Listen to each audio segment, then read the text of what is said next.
वज़ीर आज़म शहबाज शरीफ ने आलमी सतह पर तेल की कम होती कीमतों का फ़ायदा आवाम को पहुँचाने का ऐलान करते हुए बिजली की कीमतों में मज़ीद कमी का इशारा भी दे दिया।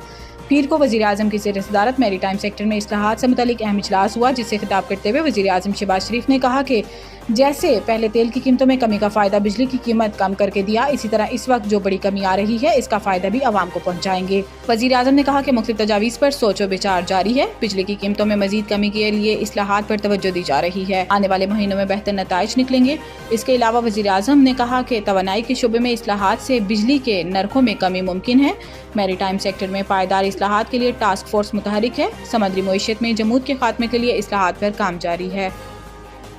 पायदार मुआशी इस्तेहकाम के लिए मादनी वसाइल से भरपूर इस्तेफादा करना होगा। नायब वज़ीर आज़म और वज़ीर ख़ारजा इसहाक़ डार ने कहा कि पाकिस्तान इक़्तिसादी तरक्की के नए दौर में दाखिल हो रहा है। पायदार मुआशी इस्तेहकाम के लिए मादनी वसाइल से भरपूर इस्तेफादा करना होगा। मादनी शोबे में सरमायाकारी को फ़रोग़ देने के लिए इस्लामाबाद में 2 रोज़ा पाकिस्तान मिनरल्स इन्वेस्टमेंट फोरम 2025 का आगाज हो गया है, जहां अमेरिका, चीन, सऊदी अरब, रूस, फिनलैंड और तुर्की समेत दीगर ममालिक के वफूद शरीक हैं। वज़ीर आज़म शहबाज शरीफ और army chief general Syed Asim Munir investment forum में शरीक हैं। आला सतह का अमरीकी वफ्द एरिक मायर की सरबराही इन्वेस्टमेंट फोरम में शरीक है। पंजाब, बलूचिस्तान और सिंध के वज़राए आला भी फोरम में मौजूद हैं। फोरम में मुअज़्ज़िज़ मेहमानान पाकिस्तान बिजनेस कम्युनिटी से मुलाकात करेंगे और मुख्तलिफ कारोबारी इम्कानात पर मुफाहमती याददाश्तों पर दस्तखत किए जाएंगे।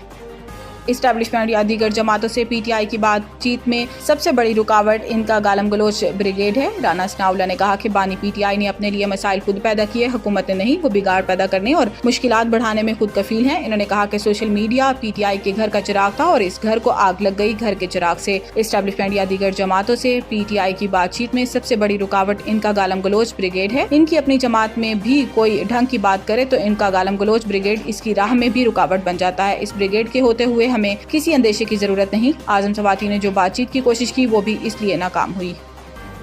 अमेरिका और चीन के दरमियान तिजारती जंग में शिद्दत का खदशा पैदा हो गया है। चीन ने अमेरिकी सदर डोनाल्ड ट्रंप की मजीद टैरिफ की धमकी पर सख्त रद्द अमल दिया। अमेरिका में चीनी सफीर ने कहा कि चीन अमेरिकी सदर के आगे सर तस्लीम खम नहीं करेंगे। ट्रंप की चीनी मसनूआत पर इजाफी 50% टैरिफ की धमकी का चीन पर कोई असर नहीं होगा। चीन अमेरिकी धमकियों और प्रेशर से दबाव में नहीं आएगा। इलावाजी तर्जुमान चीनी वजारत तिजारत ने कहा कि अमेरिका अपनी जिद पर कायम रहा तो चीन आखिर तक लड़ेगा। अमेरिका के इस तरह के इक़दामात कभी कबूल नहीं करेंगे। चीनी तर्जुमान ने कहा कि ट्रंप की धमकी ने अमेरिका के ब्लैकमेलिंग रवैये को एक बार फिर से बेनकाब कर दिया। अमेरिका टैरिफ बढ़ाता रहा तो चीन अपने हकूक और मफादात के तहफ़्फ़ुज़ के लिए सख्त जवाबी इक़दामात करेगा। तर्जुमान चीनी वजारत तिजारत का ये भी कहना है कि अमेरिका के साथ मुज़ाकरात चाहते हैं।